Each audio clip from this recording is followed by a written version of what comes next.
श्री वृंदावन धाम की जय। श्री सद्गुरुदेव भगवान की जय।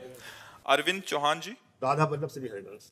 महाराज जी, यद्यपि लोके मरणम शरणम तद्यपि न मुंचति आशा मर्शम। महाराज जी, ये जानते हुए कि ये एक दिन मरना है, हमसे पाप आचरण हो जाते हैं, ऐसा क्यों महाराज जी? इसका मूल क्या कारण है? इसका अंत कैसे मूल होगा? है अज्ञान। हम जानते नहीं हैं।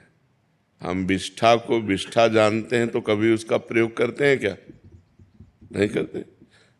हम जानते नहीं हैं पर जानते हुए मानते हैं अपने को। जैसे स्वप्न में जगा हुआ पुरुष नहीं होता पर अपने को जगा हुआ देखता है, तभी तो स्वप्न में क्रियाएं करता है। वो स्वप्न में बातचीत कर रहा है, स्वप्न में जा रहा है, स्वप्न में मारपीट हो रही, स्वप्न में प्यार व्यवहार हो रहा है, लेकिन कुछ होता है क्या? वो तो सोता हुआ पुरुष है, स्वाप्निक पुरुष है। ऐसे ही अभी हम मोह निद्रा में सो रहे हैं और ये स्वप्न देख रहे हैं तो हमें लगता है हम जग रहे हैं। जब जग जाओगे तब ज्ञान में जगा हुआ पुरुष माना जाता है।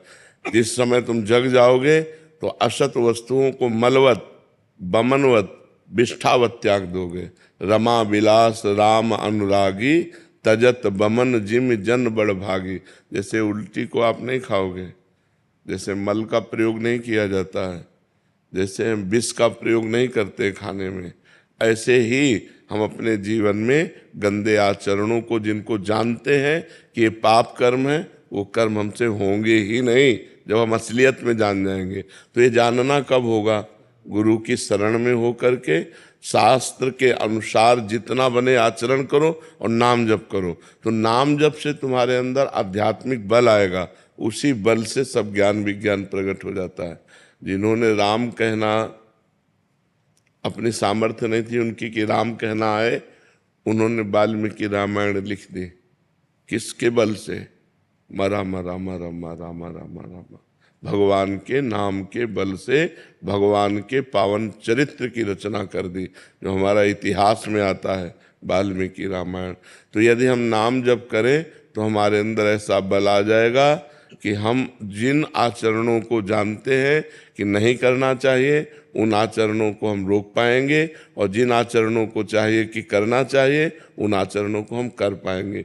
बिना भजन बल के नहीं हो सकता। बुद्धि खराब हो चुकी है, माया के त्रिगुण रंग में चढ़ गई, सतोगुण रजोगुण तमोगुण। कभी अच्छा भाव, कभी बुरा भाव, कभी एकदम प्रमाद स्थिति आ जाती है, निद्रा प्रमाद आलस्य, ये सब तमोगुण की वृत्तियाँ आ जाती हैं। कभी काम भोग रुपया कमाना, यश कीर्ति, रजोगुण की वृत्तियाँ, कभी थोड़ा सतोगुण की वृत्तियाँ आ जाती हैं। तो बुद्धि शुद्ध तब मानी जाती है जब शुद्ध सतोगुण हो, रजोगुण तमोगुण से रहित हो। वो होगी भजन से। खूब नाम जप करो, जितना अधिक नाम जप करोगे, करते हो? हाँ, जितना अधिक नाम जप करोगे उतना ही पावर आएगा मन में। हम गलत आचरण भूल करना, अगर थोड़ी भी गलती हो जाएगी तो असह्य पश्चाताप होगा कि यार मेरे से क्यों हो गई, तो बड़ी गलती फिर हो ही नहीं सकती। जी। कपिल जी, रोहतक हरियाणा से। श्री हरिवंश। महाराज जी, प्रेम में भक्ति होनी चाहिए या भक्ति में प्रेम? भक्ति से प्रेम होता है, भक्ति से प्रेम होता है। भक्ति ही सर्वांग जब भगवान की जाती, 64 प्रकार के भगवान की भक्ति के अंग वर्णन किए गए हैं, शास्त्रों में लिखे हुए हैं। 9 प्रकार की भक्ति की जाए, 64 अंगों से युक्त हो, तब उसमें प्रेम प्रकाशित होता है।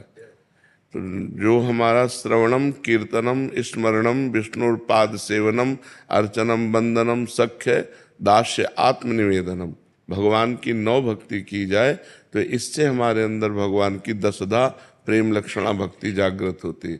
भक्ति साधन भी है और भक्ति साध्य भी है। साधन भक्ति साधन है और साध्य भक्ति प्रेम है।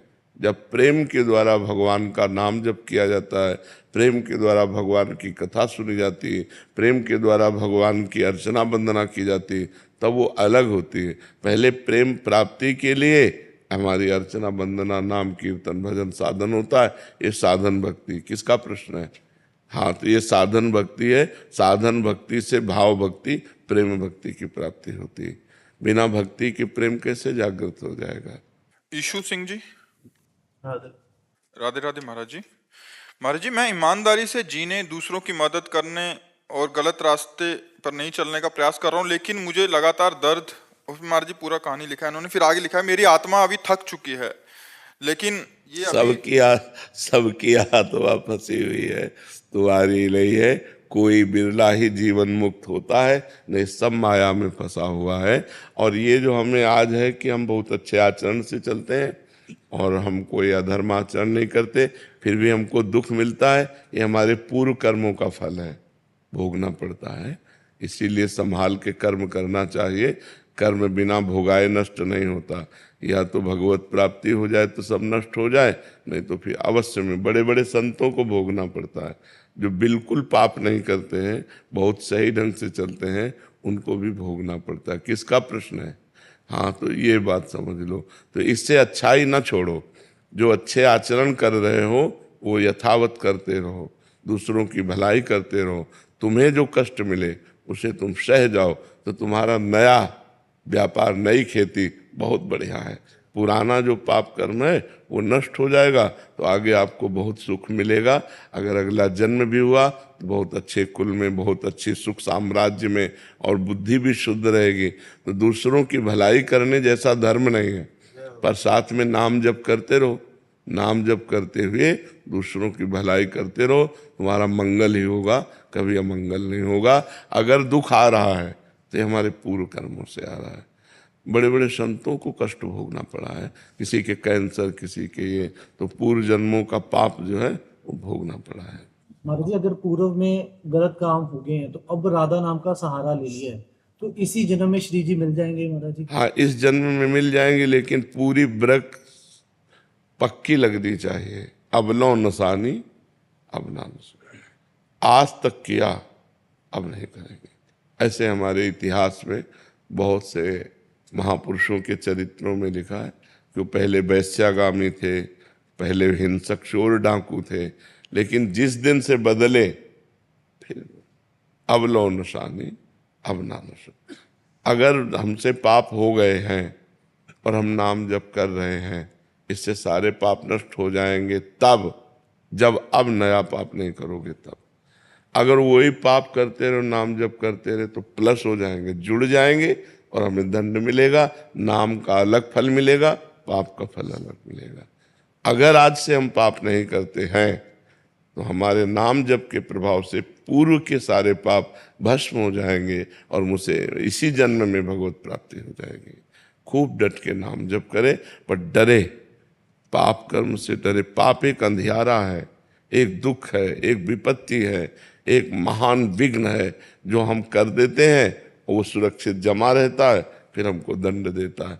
और जब दंड देता है तब हम अच्छे कर्म कर रहे होंगे, तो फिर हमें संशय होता है कि क्या अच्छे कर्म का फल दंड होता है क्या? लेकिन